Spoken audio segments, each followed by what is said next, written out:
ଏଇଟା କଣ? ତ୍ରିଭୁଜ। ତାକୁ ତ୍ରିଭୁଜ ଆମେ କଣ ପାଇଁ କହିବା? ଶୁଣ, ତ୍ରିଭୁଜରେ ତିନିଟା ବାହୁ ଥାଏ ହେଲା। କେତେଟା ବାହୁ ଅଛି? ତିନିଟା। 1 2 3। ତ୍ରିଭୁଜରେ ତିନିଟା ବାହୁ ଥାଏ ହେଲା। ଆଉ ତାର ତିନିଟା କୋଣ ଥାଏ। ତମେ ସବୁ ଜାଣିଛ ତିନି କୋଣର ପରିମାଣ ମିଶିକି କେତେ? କେତେ ଜାଣିଛ? ତିନିଟା କୋଣର ପରିମାଣ ମିଶିକି ହବ କେତେ? 180 ଡିଗ୍ରୀ। ବୁଝିପାରିଲ? ମନେ ରଖିକି କହିଲା। ତାହେଲେ ଇଏ ଗଲା କଣ? ତ୍ରିଭୁଜ। ତ୍ରିଭୁଜରେ ତିନିଟା ବାହୁ ଆଉ ତିନିଟା କୋଣ ଥାଏ ହେଲା।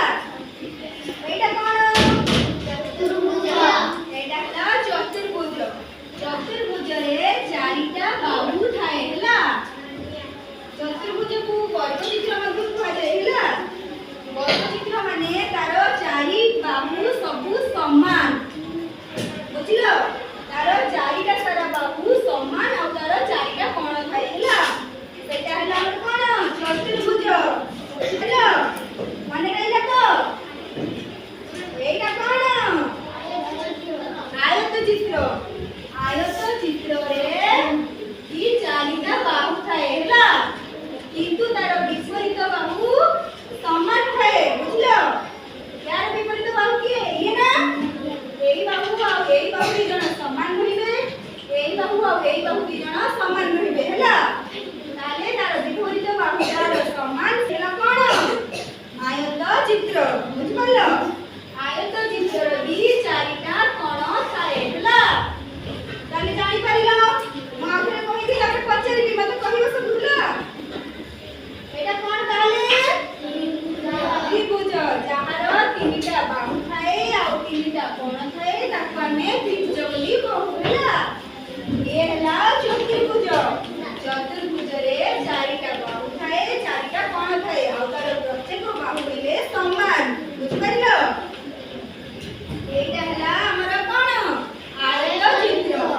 आयत चित्र रे विपरीत बाहु समान थाए तार चारिटा बाहु थाए चारिटा कोण थाए। मन रहिला? मुझे को पछे भी कॉल करिवो। देखिया तमे छिड़ हलो। त्रिभुज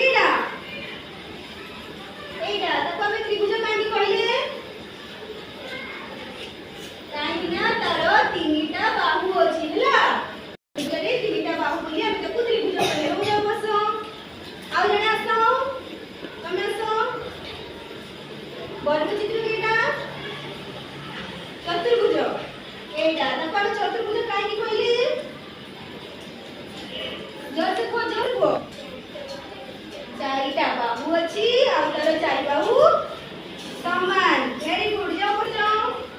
आउ जने आसो। आयत चित्र केटा? ताको हम आयत चित्र काहे कहले? कारण तार चारिटा बाहु अछि आ तार विपरीत बाहु कोन? समान हैला। मन रखिबो? तार विपरीत बाहु दिटा समान। एई दिटा बाहु समान, एई दिटा बाहु समान हैला।